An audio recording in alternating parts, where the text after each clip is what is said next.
9th, 2024 Public Safety Funding Committee. I call the meeting to order. We'll begin with our committee director conducting the roll call. All right. Chairman Lewis. Here. Councilman Robinson. Here. Chief Butler. Chief Tobin. Here. Jason Baran. Here. Marissa Calderon. Here. Kimber Lanning. Dr. Nagel. And Barbara Broderick. Here. All right, we have a quorum. Thank you. We begin with agenda item number 3. I will entertain a motion for approval of the minutes from our August 1st meeting. So moved. Second. With that motion and second, all in favor, please say aye. Aye. Aye. Any opposed? Thank you.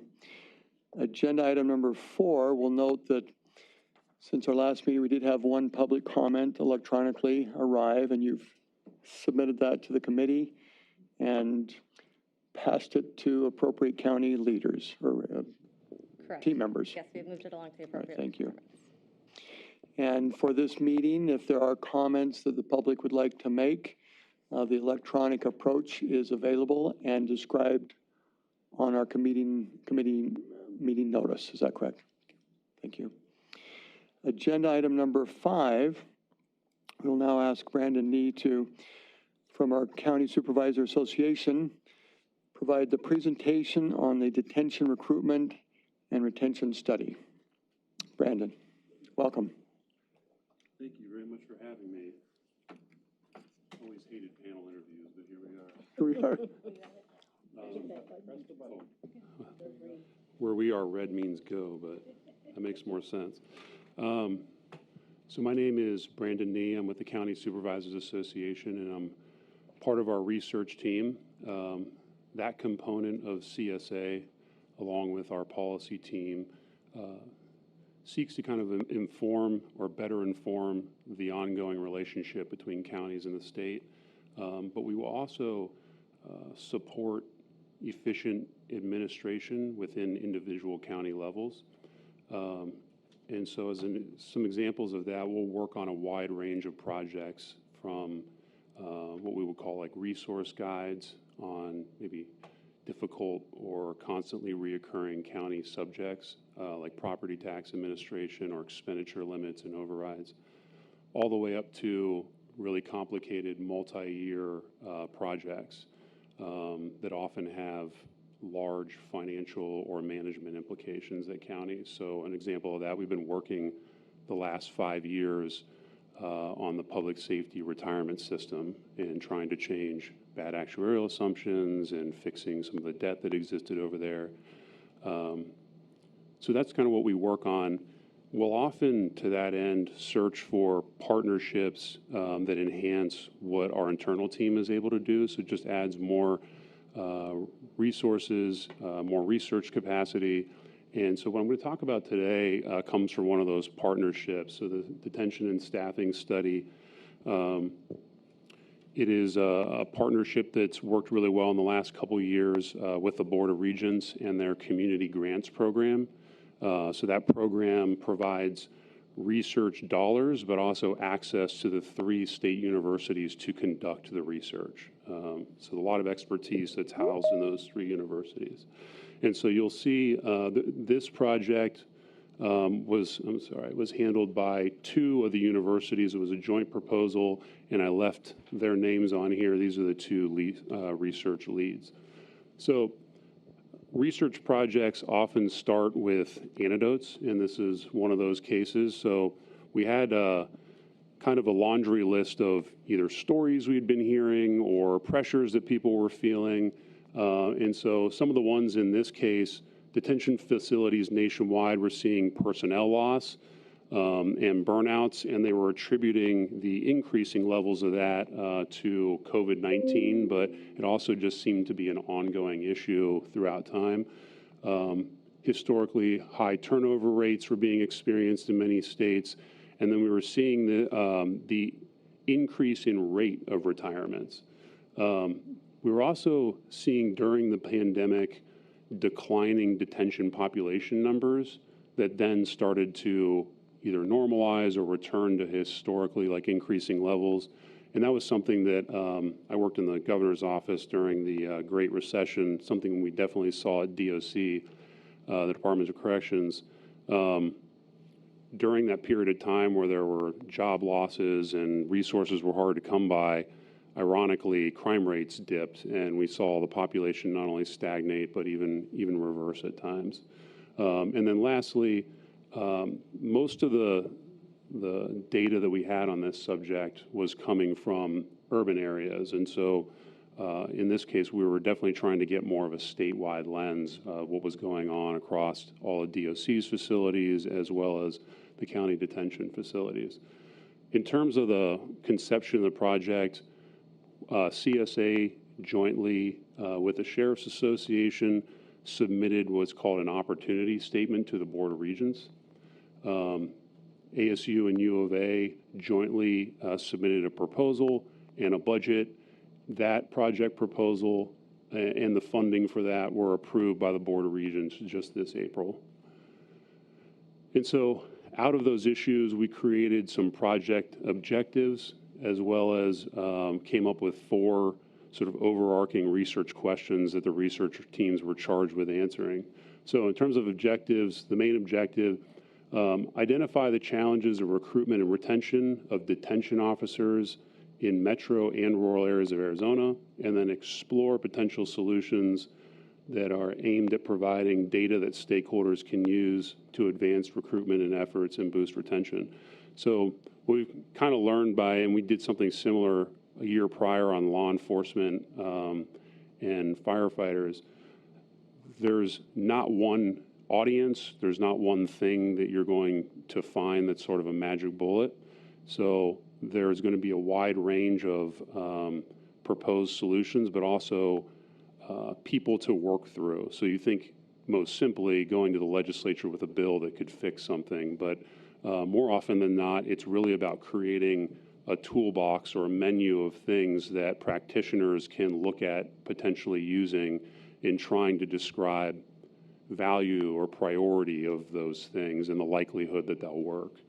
So then the 4 research questions that these research teams are tasked with: what are the experiences and challenges reported by detention facility leaders regarding recruitment and retention?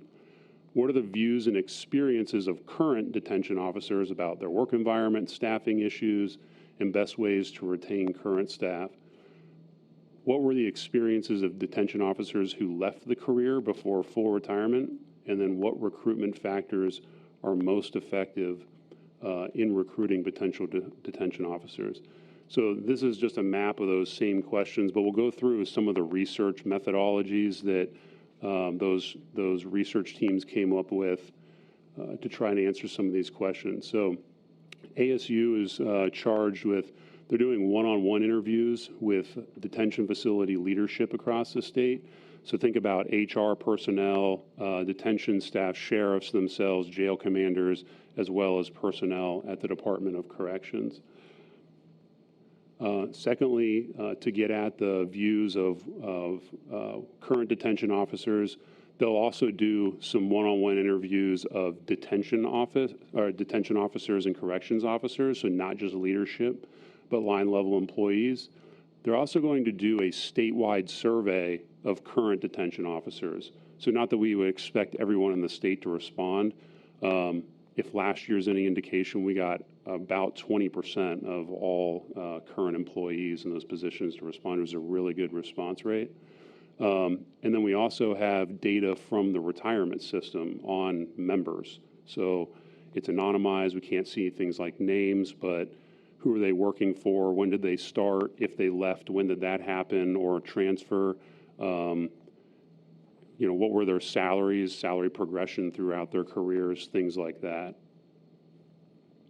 And third, and this is a new thing this time around, we did not talk to people who left the career before, and it seemed to be a kind of a key missing piece, right? We were guessing at a lot of the motivations by kind of reverse engineering what people who were still in the job were saying. But this time, we're going to try actually doing interviews with former detention officers who've changed careers about the motivations for doing that.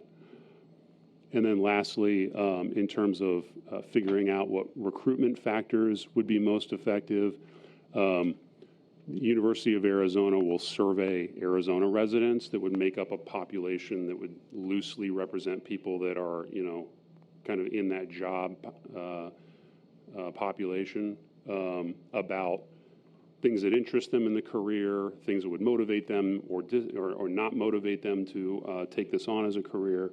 And then really interestingly, they do a job posting experiment. And what happens here is, I think last time we had 6,000 responses, they'll randomize components of 2 job offers. So think salary, the retirement benefit that's being offered to you. Last time they mixed in a housing stipend, we could add things like different work shifts. And over those 6,000 or however many iterations we have, we'll get kind of a sensitivity test of which things do they tend to pick, right? Like when they select their best offer, does it tend to have a higher salary or a better retirement benefit? And that gives us, with that sensitivity, it gives us some instinct into like what matters most, like what would get people to jump the most. And so that's definitely one of the pieces of this that's most valuable, is that what's the likelihood that whatever we're going to do is going to work. So lastly then, just in terms of project timeline, ASU's already started doing their review of what's going on in the state as well as nationally in terms of best practices. What have other people tried already that may or may not have worked so well? From now through October, ASU's doing their interviews with leadership around the state. U of A will jump in near the end of the calendar year. Those leadership interviews will help finalize the survey instrument that gets used by U of A. Beginning of next calendar year, we'll have a lot going on, more interviews this time with former detention officers, that analysis on PSPRS data, and then lastly, U of A will finish up with that hypothetical job posting experiment. In a year, we should have a final report of their findings. So with that, I'll stop talking and see if you have any questions. Yeah. Thank you. Questions from the committee? Yes, I have a question. Since we're supposed to have our decision and recommendations made by October, is there any way to have some of that preliminary raw data in October? I'm very curious to hear from the detention officers during the U of A survey time. Sure. What better way to gauge what's going on than by the actual detention officers to help us as we do our recommendations on our end? Is there any way that we can have a little bit of that raw data? That's a good question. We can certainly ask. We didn't build their work plan. So there's always a component of these projects where we decide how often we're going to talk and then how often they're going to report things back. Most of the findings don't kind of come together until the end, just because of the way they're like doing the work, but then they tap additional or different people to kind of put it all together. But I think that it's a question we can certainly ask. Like, we usually get some kind of like quarterly update. We meet with them monthly, like all the time, but we could certainly say is what is this going to look like when you're done with this round? So, yeah, let me ask and go back to you. And I will add too, and I know last week we started talking about maybe what some like draft recommendations from this committee would look like. And Paige and I have put that maybe on the list of, even if it's beyond the scope of this committee, that the county and county staff will continue to engage in this and work on implementing this if the tax is, continued, or if there's some new approach, that we'll engage in that. I think that could be, even with findings, without findings, that could be a recommendation from this committee that we continue as a county to engage in this study and try and implement the findings. Thank you. And then I did want to note for the record that Kimberly and Ning joined us virtually online.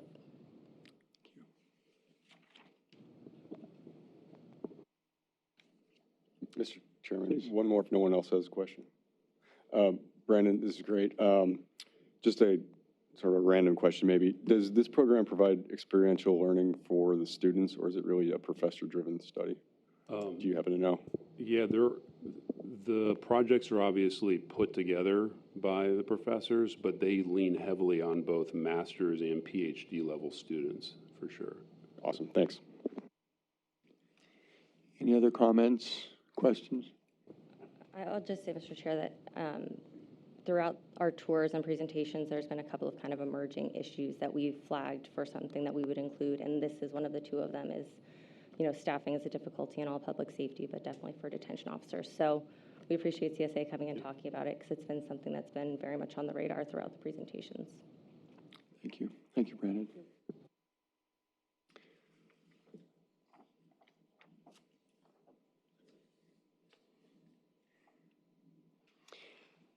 Agenda item number 5. Excuse me, it will be 6. C.J. Jones, the Director of the Maricopa County Facility Management Department, will make a presentation on the Jail Master Plan refresh. C.J. and team.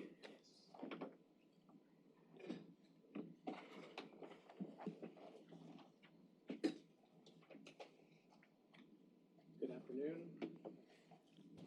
Great, okay. Good afternoon, committee. As you said, my name is CJ Jones. I'm the Director of the Facilities Management Department for Maricopa County. The Facilities Management Department was charged with refreshing the jail master plan. So I came and visited you guys a few months ago, talked about that original jail master plan. Today I'm here to talk about the findings and results of the refresh effort that we just endeavored on. I've got a couple key individuals that I brought along with me that I'll introduce. To my right here is Tyson Logan. Tyson Logan is a facilities management project manager. He's been key in this effort, leading this effort for the Facilities Management Department. But Tyson, prior to being with Facilities Management, retired from MCSO as a detention officer and was very familiar with the prior jail master plan that ran its course through 2024. And then to my left is Mike Quinn. Mike Quinn is principal architect with Arrington Watkins Architects. Arrington Watkins Architects also did the original jail master plan and then helped us refresh the master plan, which is what we're here to talk about today. Okay.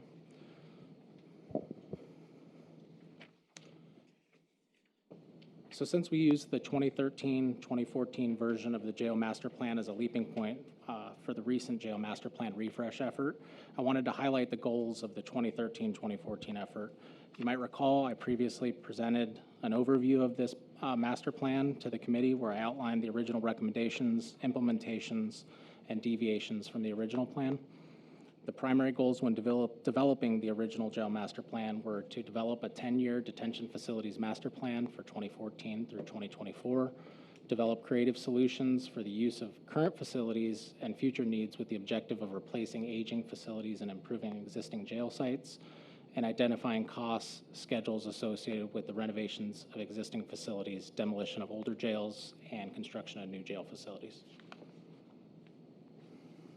Fast forward to this effort, 2023-2024, what we're calling the Jail Master Plan Refresh effort. Again, just to highlight some of the goals of this effort, many of which were the same as the previous effort. One of them was to validate and refresh the original 2013-2014 plan. This plan developed a 15-year detention facilities master plan as opposed to the 10-year plan that was developed previously. Again, develop creative solutions similar to the last slide. One of the recommendations made its way onto this slide, and that was to expand the intake, transfer, and release facility. We'll talk about that a little bit more in a future slide. And then identify cost schedules associated with renovations and new facilities. A couple notes to highlight on this slide. An operational analysis was not part of this refresh effort. It's recommended that an operational analysis be performed to ensure effective execution of this plan. The refresh was developed utilizing information from the 2013-2014 plan, utilizing that information, population information provided by MCSO, corrections industry best practices and standards, and trends in the corrections sector. Additionally, it's important to note, I think I noted this last time I talked with you, the master plan should be considered a living document and that it should be regularly reviewed and updated accordingly as time goes on and as it's implemented.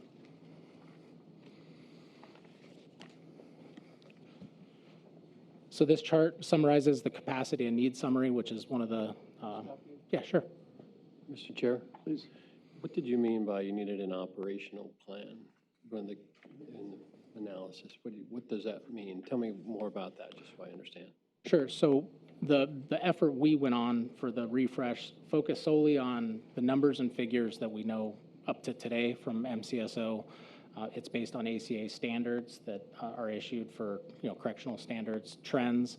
We didn't get into the, I guess to say, lack of a better phrase, in the weeds with MCSO on how they operate specifically in the detention facilities.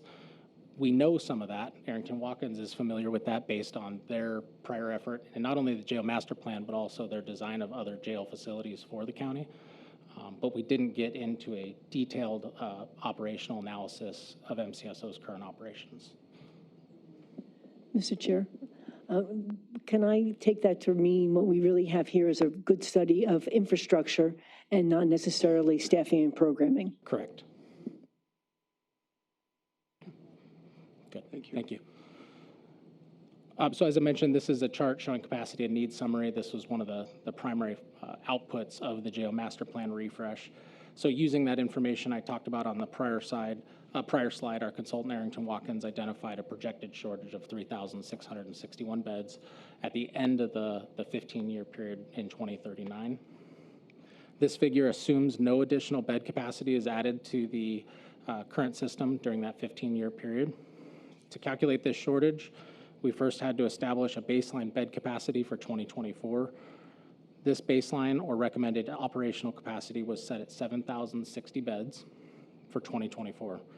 With a projected growth of 1.3% per year, the projected number of beds by 2039 is 10,721 beds, resulting in the overall shortage of 3,661 beds.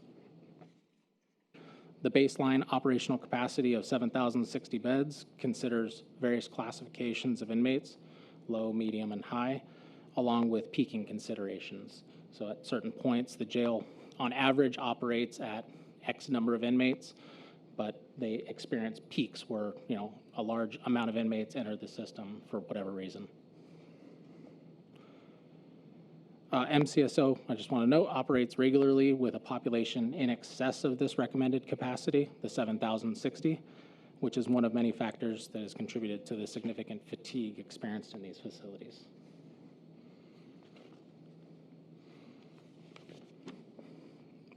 So this next slide provides a chart that highlights the operational capacity, assuming, again, no additional bed space is added, against available bed space and projected bed space from a period of 40 years or 1999 through 2039. In 2006, the operational capacity for MCSO detention system was set at 9,895. At the time, many factors were considered to establish that baseline, including, but not limited to, court findings, ACA standards at the time, and MCSO operations at the time. So it's important to note that ACA standards now are much more stringent than they might have been back in 2006. And again, court findings at the time might have had certain requirements on their department that don't exist now.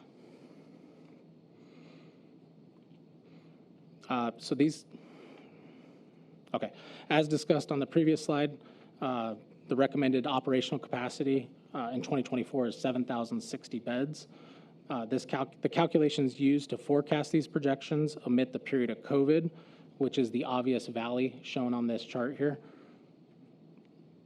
Had COVID not happened, there likely would have been a gradual increase from 2019 to 2025, so you wouldn't have seen that valley go down where the number of beds available decreased because they couldn't put as many inmates in the facilities with the COVID pandemic.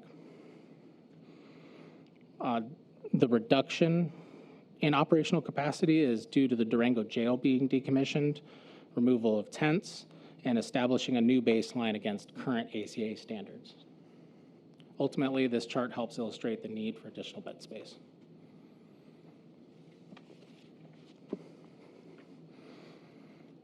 So as discussed, this refresh provided recommendations for 15 years. This chart outlines the recommendations and provides proposed phases for each. Since this planning is very high level, This is all subject to change and be reordered based on the emerging needs at the time of implementation. Many of these recommendations have sub-projects or enabling projects within them. For instance, in Phase 1, when expanding the ITR and hardening the ITR facilities, we would also have to reconfigure the release portion. It's proposed to reconfigure the release portion of the facility, which then would also require reconfiguration or in modifying the Roosevelt Irrigation District Canal to the south to allow inmates to cross that direction. The final slide of this presentation provides a map that highlights these recommendations, but I'll walk through each of these phases and talk about what the recommendations are. The Phase 1 recommendations include expanding and hardening ITR, as I've previously discussed, constructing a new women's facility on the former Durango jail site. Constructing this facility would be one of many projects that would then enable us to start demolishing some of the older aging facilities, which we'll talk about in future phases. Phase 2 includes reconfiguration of the roadways to provide adequate access to new and future facilities, and construction of a central plan annex to support new facilities and provide redundancy to existing facilities. With the completion of the new women's facility, the male population, the proposed solution is to take the male population and move it from Towers to the Estrella Jail, which would allow then in a future phase for the Towers Jail to be demolished. We'll talk about that in Phase 4. Phase 3 includes construction of a new work release facility, which is a lower security facility that would allow for other detention facilities to accommodate more higher classification inmates. Also part of Phase 3 would be construction of a centralized support services facility, which will provide space for critical support services that provide the facilities with programs, healthcare training, and management. This facility would house services or functions that serve all the detention facilities, such as correctional health services and MCSO special response team, to note a couple. This is separate, and you'll see this when we get to the last slide. Yeah. Mr. Chair, JC, a question on the work release facility. Is that proposal a brand new one and not an annex? Yeah, it would be a new facility, but, and Tyson, correct me if I'm wrong, but they have that in the current facilities. It's just being housed in the current jails. Yeah. Yeah, what they did was when they demolished tents, they absorbed that within the confines of their operations that they have now. Yeah, but I was just wondering, though, would you really create a true work release facility or in comparison to what we currently have for both the men and women? Yeah, I mean, you're actually housing those people in a higher classification than you need to. Yeah. Thank you. This is the support services facility that's recommended in this phase is a separate facility from the site-specific or on-site support services that would be built with each of the detention facilities. So more general services, maybe CHS management, special response teams that serve all the detention facilities, not necessarily the on-site medical staff that need to serve the inmates in the jails themselves. Phase 4 would include the demolition of the Towers Jail. These phases could be concurrent, right? So we might do Phase 4 while Phase 3 is going on, since the Towers Jail is vacated. So it's not necessarily one phase has to happen, then the next phase happens. Phase 5, with the Towers Jail now demolished, a new men's facility and parking facilities would be constructed, leading to Phase 6. Now with the new men's facility complete, the Estrella Jail could be vacated and be demolished, allowing for Phase 7, which would be the final men's facility, and then any necessary or miscellaneous campus security improvements that need to happen as a result of the construction of the new facilities. The new detention facility security would be handled with each of those facilities unique to that facility. This talks about more of a campus approach, and when it's all said and done, what needs to happen to the campus security-wise.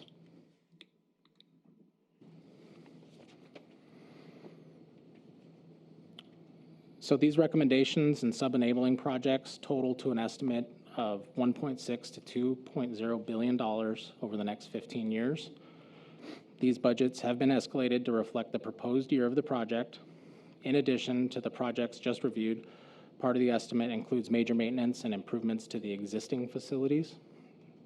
It's going to take many years to construct these facilities, build these facilities. So we're going to have to do something in the facilities in the meantime, something less than temporary, something more permanent, even though we're ultimately going to demolish these facilities to keep them running and to make sure MCSO, CHS, for example, are providing the services required.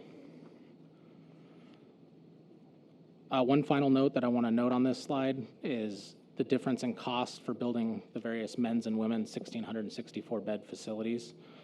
This is just due to a couple of factors. One is I talked about escalation when the project would occur and various classifications of facilities. So this doesn't necessarily, it averages to get enough budget for the different classifications of facilities, but depending on the different types of facilities that are built, higher classifications cost more to build, they're higher security.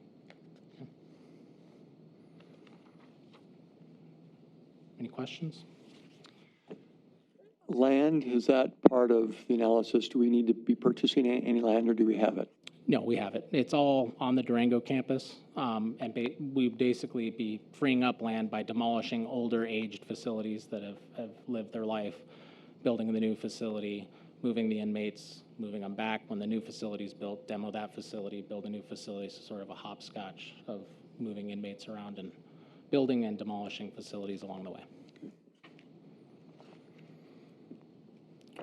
So the next 3 slides provide some highlights from the facility assessments. That was another one of the efforts that was part of the jail master plan refresh effort, was to go into the facilities, look at the bones of the facilities, see what all is needed in these facilities, short term, midterm, and long term, and help determine what the useful life of the facility is, or if it has any useful life remaining. The first facility on this, again, I should also note the year next to the facility is the year the facility was built and brought into service. Okay? So the Estrella Jail experienced corrosion in the plumbing systems, waste and vent piping. There's a solar system that's reaching the end of its life. Higher reactive maintenance expenses compared to newer facilities, just given the age of the facility, and aging infrastructure, which is a common theme amongst a couple of these facilities. Towers Jail, many of the same issues.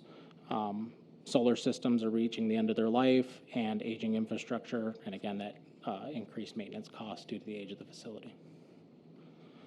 Lower Buckeye Jail, there was some corrosion noted in the chases from leaking showers. We actually have a project right now that we're starting to correct those issues. It's just, given the population in these facilities, you can only do so much at a certain time. So you renovate an area, move everybody, renovate another area, move everybody. So it takes a little bit of time to address thousands of these individual shower issues that are mentioned here. More solar systems that are reaching the end of their life, and several systems reaching the end of their operational lifespan. These are things that we address through our major maintenance program at Facilities Management, replacing air handlers, air conditioning units, chillers, whatever it might be, to just extend the life of these facilities. Central Services, which is part of the LBJ complex, serves as the kitchen services. They've got kitchen equipment that, again, is reaching the end of its life, going to need replacement. Fixture corrosion, again, a common theme. Many of the systems in the building are just reaching the end of their useful life, and we need to improve those, maintain them, continue to maintain them to get a little bit more life out of each of these facilities. LBJ Laundry, another support facility related to the LBJ complex, but I believe serves all the jail facilities. Many of the same issues. Again, we just need to have budget to improve those facilities, modify or replace existing air handling units, electrical systems, so on and so forth. And then the central plant, again, I feel like I'm saying the same thing over and over, but many of the systems are reaching the end of their life and are going to need to be upgraded. One of the items in the recommendations and listed in the cost is electrical system upgrades. So again, just upgrading those backbone services that keep these buildings going. The final slide for the facilities assessment is the 4th Avenue Jail. I'm not going to say it. It's the same thing as the last facilities, same systems needing to just be replaced and extend the life of the facility. And then the ITR and Watkins Jail, which is the newest facility in the fleet, of jail facilities. We talked about the need for the ITR modifications and expansion. The systems are generally in good working order. The next note here talks about operational challenges during COVID. This is alluding to when COVID occurred, nobody anticipated COVID to happen. We had to operate our facilities differently, which meant taking the air handling units and ramping them up and running them at full speed, which you would typically only do for a shorter period if there was an event in the building where you would want to exhaust the building or get a bunch of air through the building. During COVID, these systems were exercised more than they would typically. So 2 years of use might have equaled 5 or 6 years of actual use, of exercise on the units. Again, operational analysis should be performed in tandem with that expansion of that intake, transfer, release. We want to make sure we right-size that and get it right when we renovate that space. That would require a deeper dive into the operations of that portion of MCSO's operation.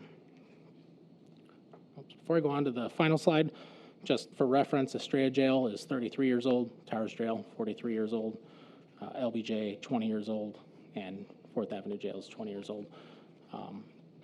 At the end of the 15-year recommendation period of this refresh, those facilities, LBJ and 4th Avenue, will be 35 years old.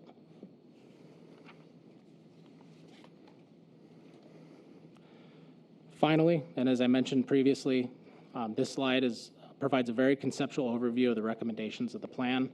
This is a map of the Durango campus where most of the detention facilities, other than 4th Avenue Jail, and operations currently reside, and where future facilities would reside as we construct them. The bottom right of the map, you'll notice the ITR, it's kind of hard to see, but the ITR and Sallyport recommendation for those improvements. A new women's facility and support services at the left of the site, on the side of what we know as the former Durango Jail site. A new men's facility with support services on the current Estrella Jail site.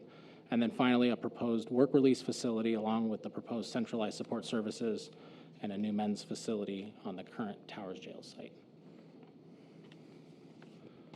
With that, that's the end of my presentation, and any questions? Thank you. Questions from the committee? Jason? Sorry, I may have missed this in a previous question, but can you explain again the cost difference between the women's and men's facilities? Sure. So I can go back to that slide. When you look at this chart, you'll note that there's 3 different instances of a new 1,664 women's facility, a men's facility, and then another men's facility. At the top of the chart, it's $275 million. When you get to the bottom of the chart, it's $469 million for what looks to be the same facility. 2 factors are driving that. One is the year in which it's built. If we build it in 25 versus 2035, it's going to be much more expensive. But then also the classification of the jail. It's far less expensive to build low security or the work release facility, which is why we're proposing that, so that you're not using higher classification beds for really low security inmates. High security facilities are very expensive to build. Got it. Thank you. And just as an aside for that, women tend to be less dangerous and not high risk. They have more needs.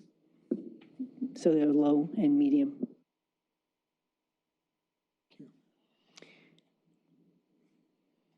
Well, to CJ, Tyson, and Mike, thank you for being here. Thank you. There's more to come, so. Yes.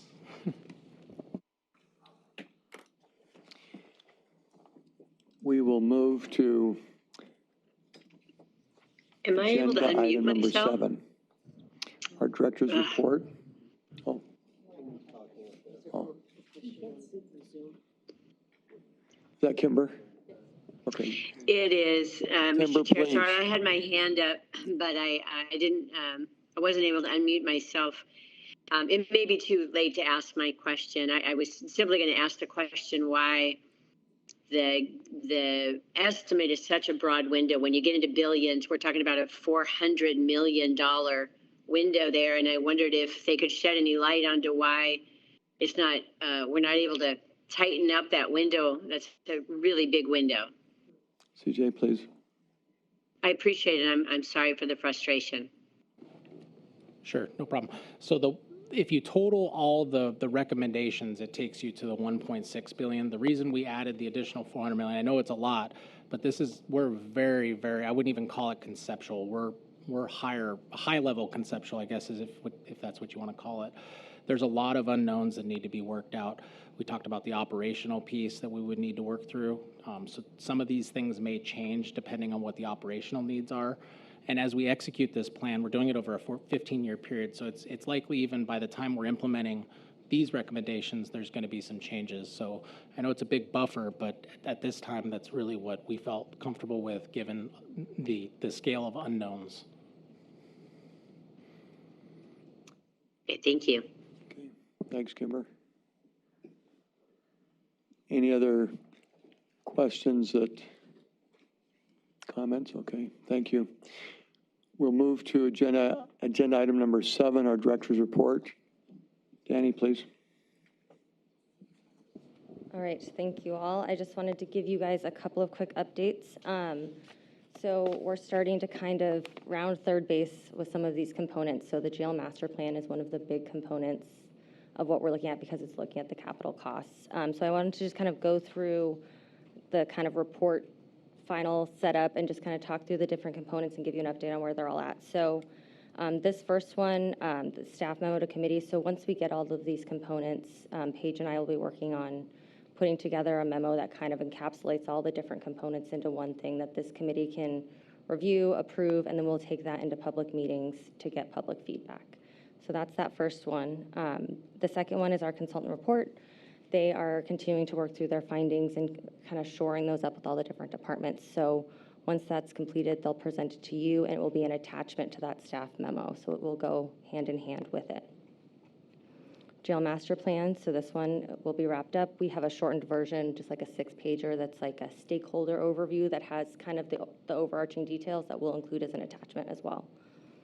The financial options report, so this is new. We are working through with budget the possibility of having some kind of economist, a local economist, look at, now that we're looking at here's what the costs are, what are the options in front of us, and what are the projections into the future. And so as we have more details on that, we will let you know, but we are working on that, and that would be attached to the memo as well. And then the last one's the juvenile facility assessment. So Arrington Watkins is finishing up this jail master plan, and then they're going to turn some attention to the juvenile facility assessment. Timing-wise, this most likely won't be done by the time we finish the staff memo, but we are hoping it'll be done by the time we are done with the public meetings and we can attach it before we make a final recommendation to the board. So that will also be a consideration, the needs of that juvenile facility. So is there any question? I guess I should say one more thing on the staff memo. So in the next couple of meetings, we're going to kind of continue to talk about the recommendations that are needed or wanted from this committee. And so we will have a presentation for you all, which we've been calling internally promises made, promises kept. So there was 10 recommendations from the last committee. We'll go through each of them and talk about where they all landed. And then that will kind of help us, I think, you all as a committee think through what the recommendations looked like last time and maybe what the needs are now that should be included in those recommendations.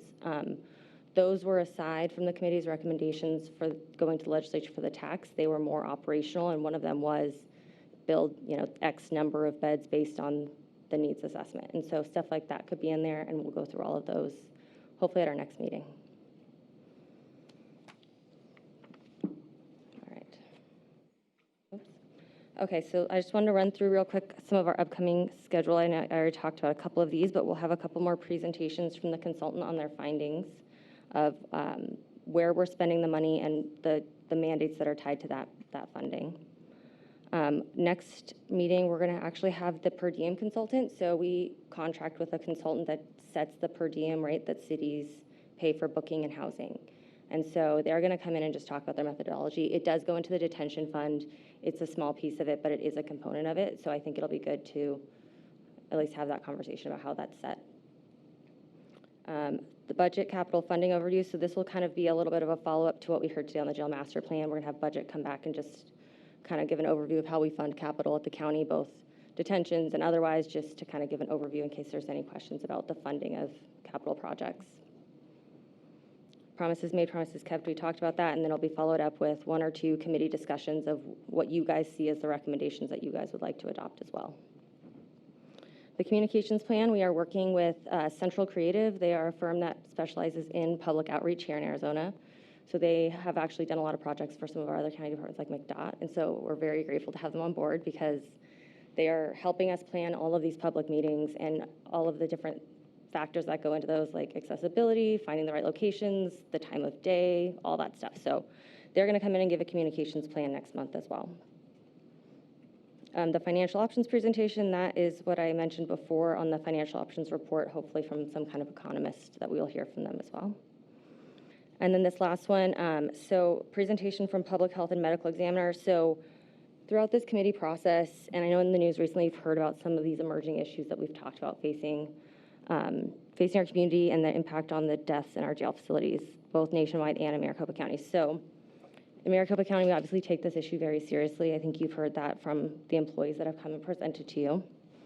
And so we want to continue to work to ensure the welfare of all of our inmates. So I wanted to discuss this future presentation with you that might help us understand the overarching health trends that our community is facing, especially with populations who are most impacted by the justice system. So we're looking to bring public health and the medical examiner in at sometime, hopefully in the next month, to come and talk to you all. I also wanted to let you all know that the county manager has let me know that we are planning to engage on a deeper study of the inmate deaths.